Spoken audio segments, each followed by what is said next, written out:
she can do it all on her own. No, I still need you.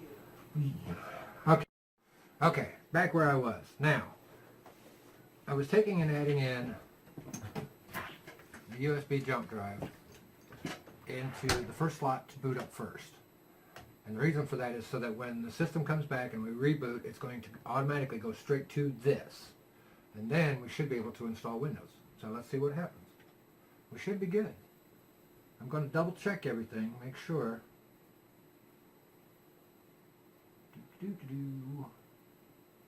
Everything looks good. Yep. Oh, the date. Yeah, we do have to fix that date. What day did she say it was?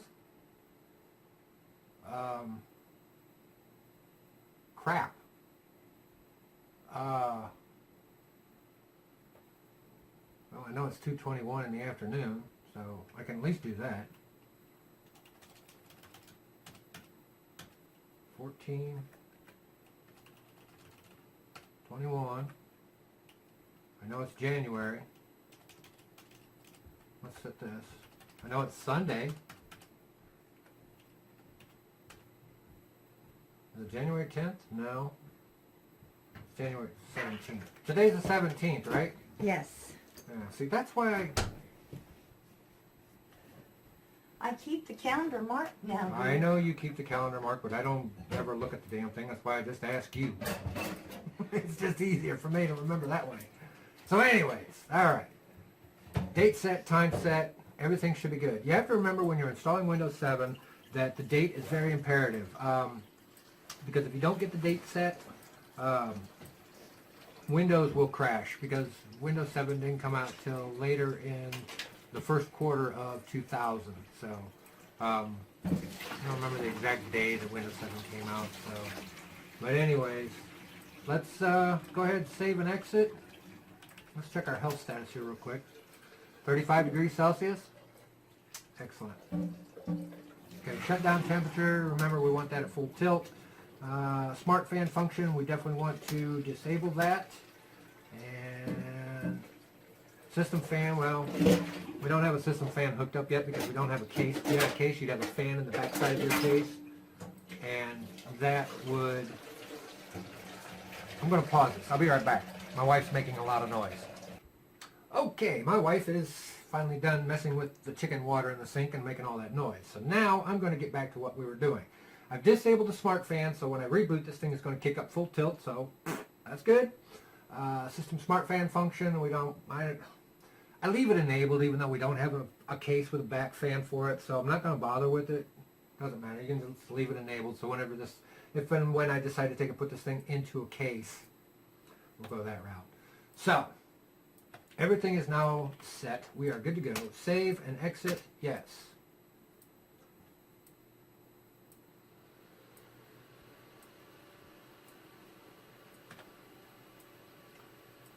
This is a 3200. Verifying DMI pool data. And Windows is loading files. Yay!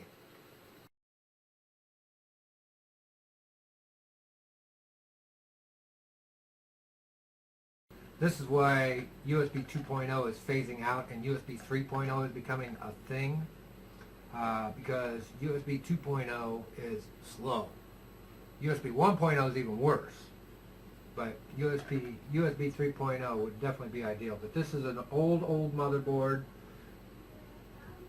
Just wanted to see if I could do it. I'll be back as soon as this gets done. Okay, we are back. It is finally loaded. So now we're going to do the easy part. When you get to this step, just click Next. Install Windows. Now, keep in mind now, this is a different copy of Windows. This has every Windows version available out there on the internet. All the x86 and x64s, they're all incorporated onto this one USB drive for me. This way, when I redo people's systems, I don't have to take and worry about trying to find this disk, trying to find that disk. I just took and just did it all in one shot. I mean, this way I don't have to mess with it. So, being as we know this is a 64-bit processor, we're going to take and put Windows 7 Ultimate 64 on here, and fingers crossed, it will take it. Another quick side note, when redoing people's systems so that you know and understand, whenever you do them, don't stick in all the RAM all at once, okay? It's not required. Windows only requires, like, I could fill up all 4 of these RAM slots, but sometimes, and I found this to happen more often than not, when you have all that RAM in there, especially when you have mismatched RAM. Now, if you have complete matched sets, okay, if you have a complete matched set of RAM, stick it all in there, okay? But if you're using mismatched sets, don't do it. It's not worth it.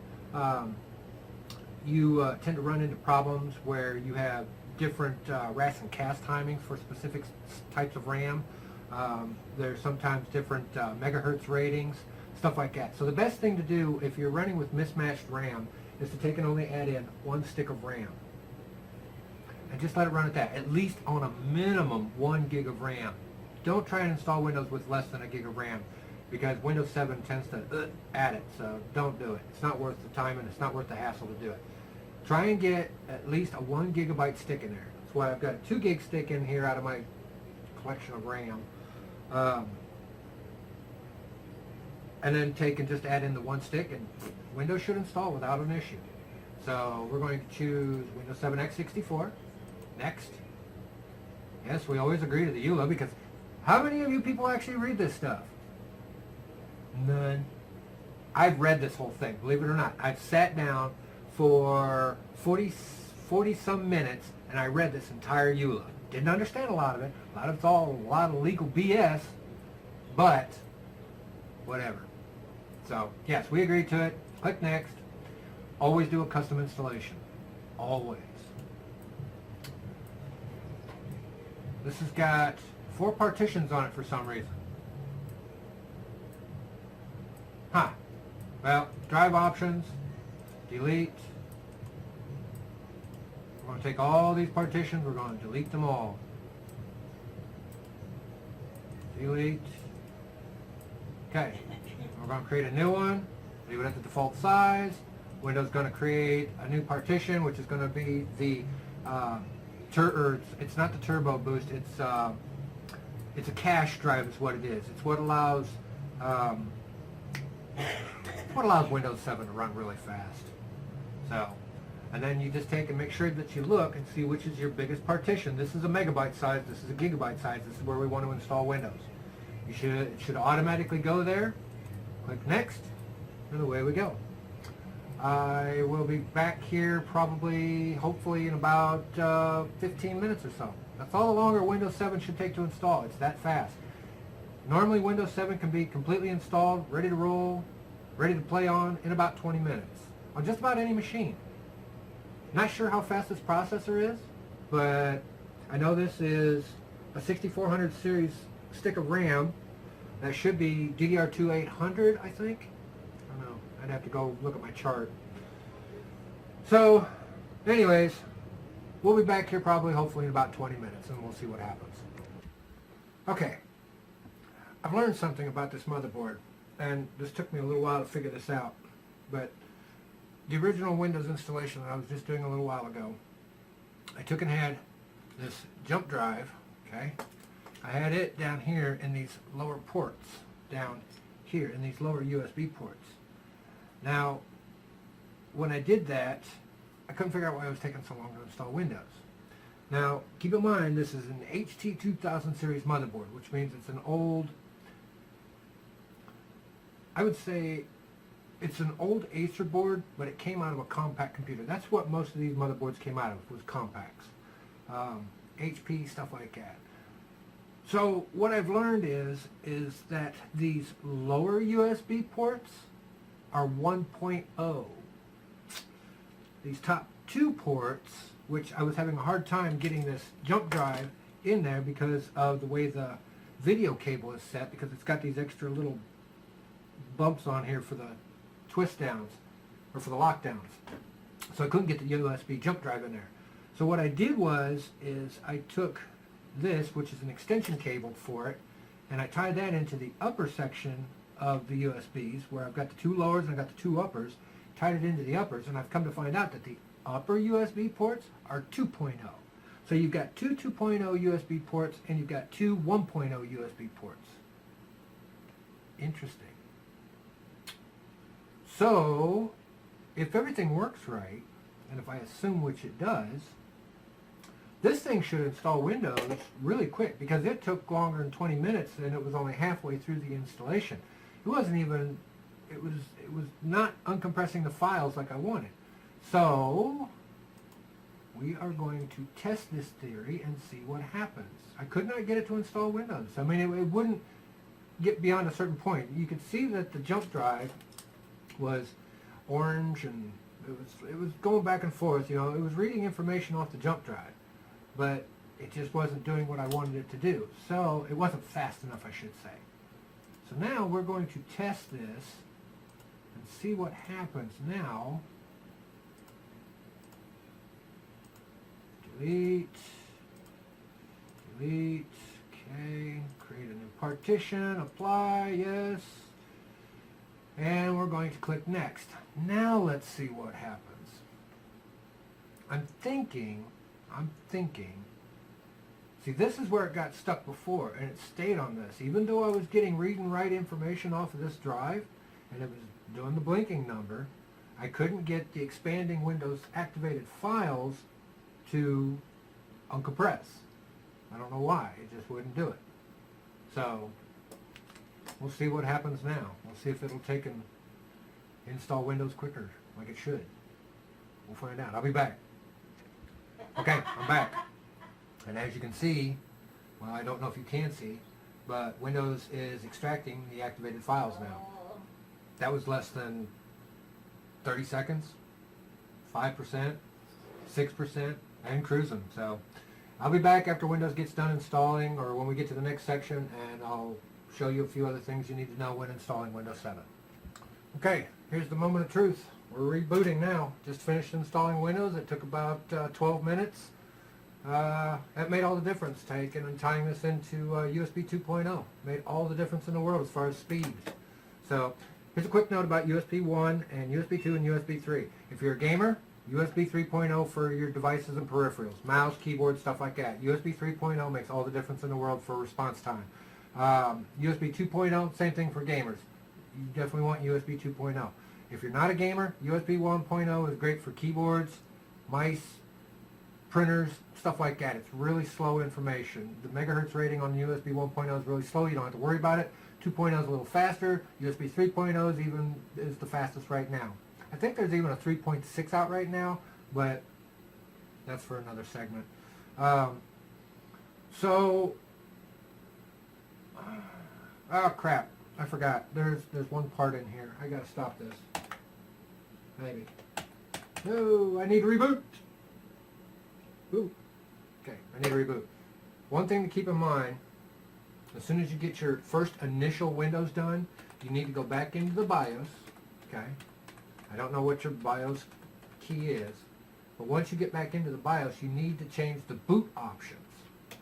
So hard disk boot priority, we need to make it to Western Digital now, and it should automatically go to the hard drive as far as for boot options. And that should be it. So the first boot device we need to change to hard drive, change the second to CD-ROM, and disable the third one. And that's it. That's all there is to it. Once we've got the main boot device, the first boot device should be the hard disk, then we should boot right into Windows. Save and exit out of your BIOS, and away we go. Now let's see what happens.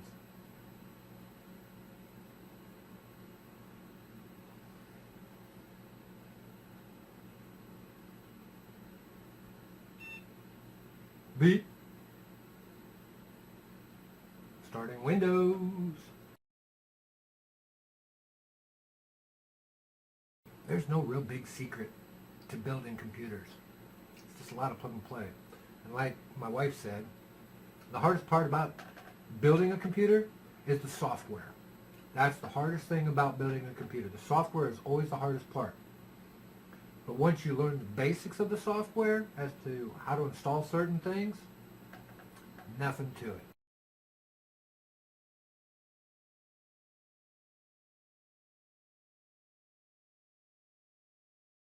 Starting Windows services. And by the way, I did check the temperature. I felt the side of the heat sink and everything. Cool as a cucumber. Very nice and cool. And this should only take a couple minutes to get this part done.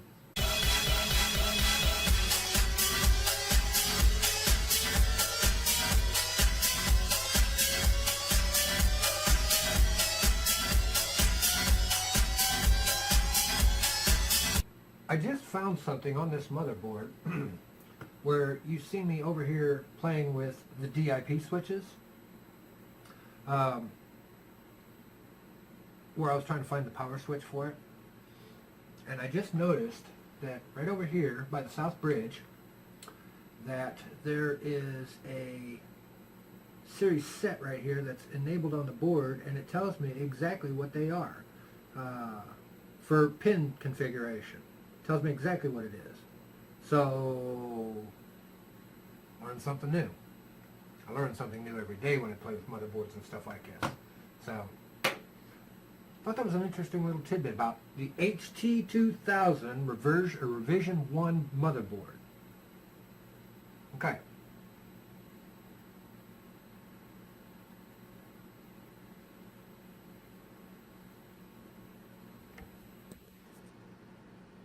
Looking good. Windows activated setup will continue after restarting your computer. I believe this should be the last reboot for this system, and we should be in Windows on this boot. We'll find out.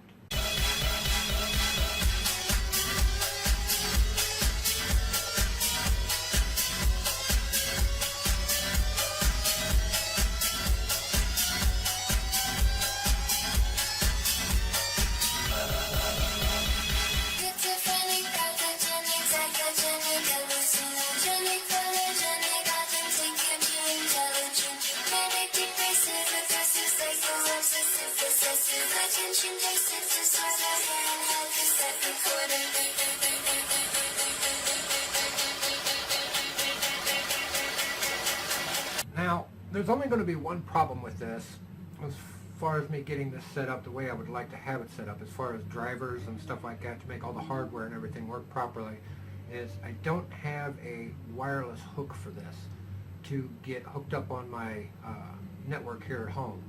I have wireless access points all around the house, so I have no way to do that, and I really don't feel like hooking up a LAN cable to this thing.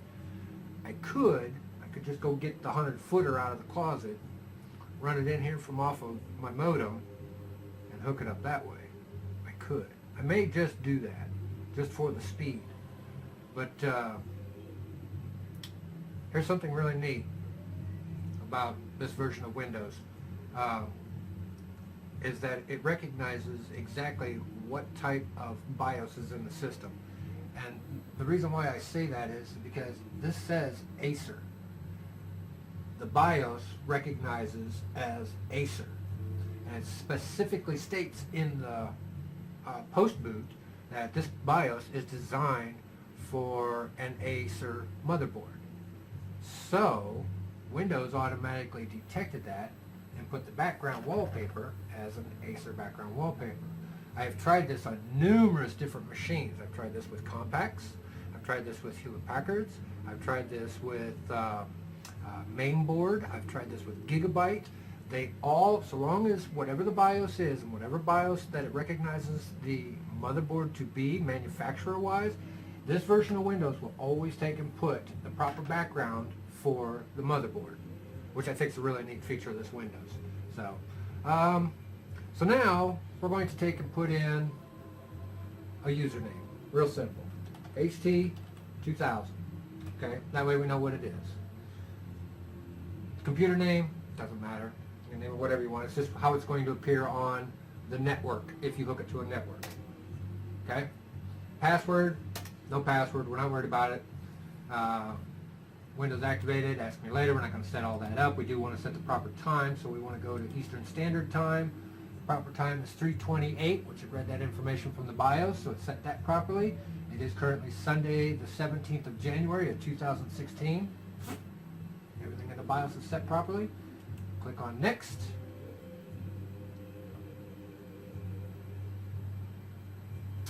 And we should have Windows here in a minute. Now we won't have any sound because I don't have any speakers hooked up. Sound is the least of my worries right now. Right now I just wanted to see if I could install Windows on it. That's all I really wanted to do. And I'm going to be testing the processor, going to be sticking in this other processor to see what it is, because we know this is a 3200. I'm curious to see how Windows will see it as the speed. I want to see what speed this processor is, what it registers it as. Oh, it found more stuff to install, so it's going to shut down and reboot again.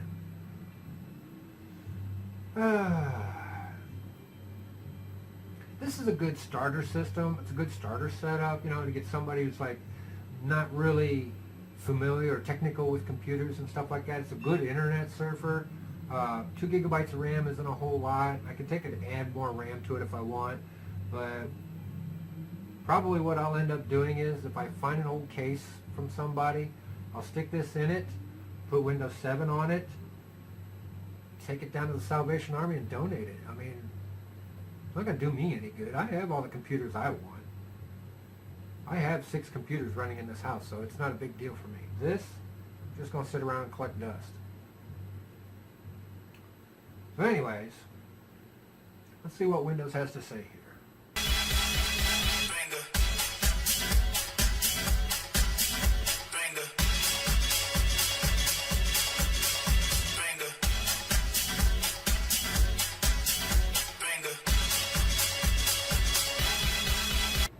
Oh, another quick side note. Here's something that's really neat about this. I was right as far as one aspect. This is a 64-bit processor, so it took Windows 7 x64, which is a 64-bit operating system. So I could definitely add in, if I wanted to, I'd have to check the specs again on the motherboard to make sure to see what size RAM is possible. I'm going to say that probably the highest amount of RAM this thing would take would be possibly 8 gigabytes, maybe 16. So that would be 4 gig sticks, 4 gig sticks. It might take 16 gigabytes of RAM. I'd have to get system information for Windows on here, which I'll probably do that here in a little bit just to see. But I've got one 2 gig stick in it. It has 4 RAM slots. I'm going to guess and say 16 gigabytes of RAM. So once you have Windows up and running, okay, once you have Windows up and running, now you can do all the software installation that you want. All we're going to do is check and see what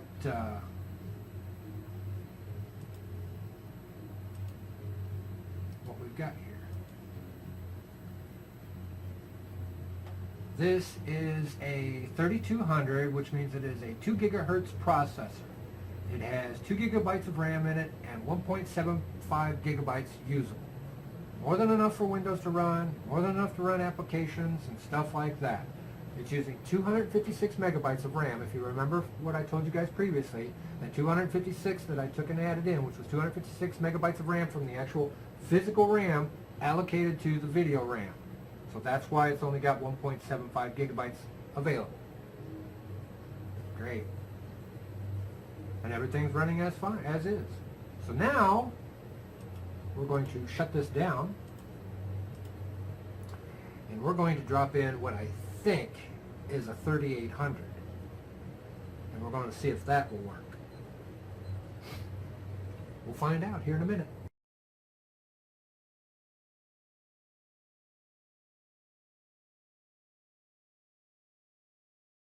Feeling this processor? Iceberg cold, not even warm. Okay, so let's drop in the 32 now, or the 3800. Now, something else as far as when you're adding in processors. Something that needs to be very, very clear. Okay, I'll try and show you guys this if I can. Do you see that gold triangle up there on the top right-hand side? Okay, that gold triangle is very, very important. These processors only go in one way. That means that on almost all socket AM2 series motherboards, when you're looking at these, see if I can drag this down just a little bit. Now, I can't zoom in and I can't show you, but when you're looking at the processor, or the socket itself, okay, the arrow, the gold arrow goes in the bottom left corner every time. It never changes. I have never come across the socket AM2, AM2 plus, AM3 plus, any of those sockets that where that gold arrow has ever changed in the direction. So you always put it in the bottom left-hand corner.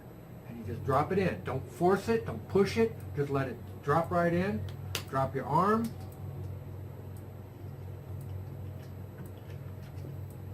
Put your heat sink back on.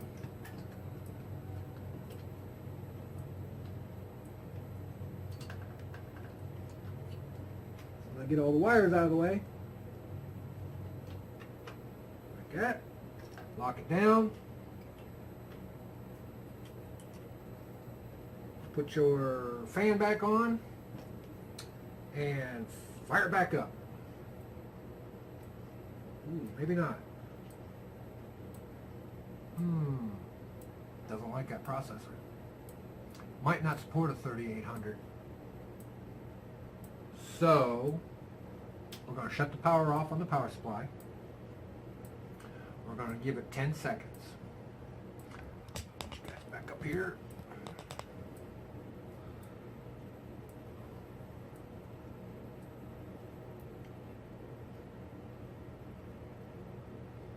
Turn the power back on. We'll hit that power supply or hit that power switch again. We've got nothing. So I'm going to guess and say probably this motherboard doesn't support a 3800 series processor. 3200 is going to be its max. More information I'd have to look up on the internet. Always remember, Google's your friend. You can find just about anything you want to know on any computer equipment about whatever's out there. So I'm going to try this one more time. Give it another 10 seconds. If this doesn't work, then I'm going to pull the power plug and make sure that it is completely disconnected. Okay, power's back on. Doesn't like it. Does not like that processor yet. So we'll pull the power plug and we'll wait 10 seconds. I know the BIOS is going to be reset, so I'm going to have to take and redo that again. I probably should have put a new battery in the motherboard, but I'm not going to worry about that right now. It's not a major concern. And then we'll plug this back in, try it one more time. If this doesn't work, we'll drop the 3200 back in it, and everything should be fine.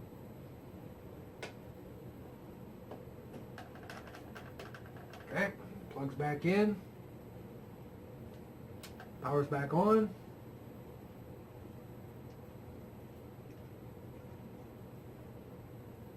And we got nothing. Alright, so we're not even going to try it. Take this processor back off.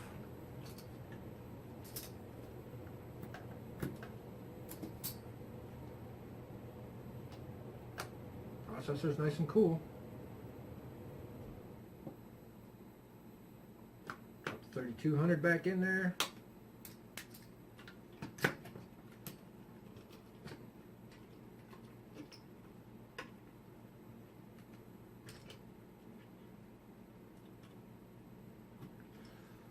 Okay, let's see if she fires up now.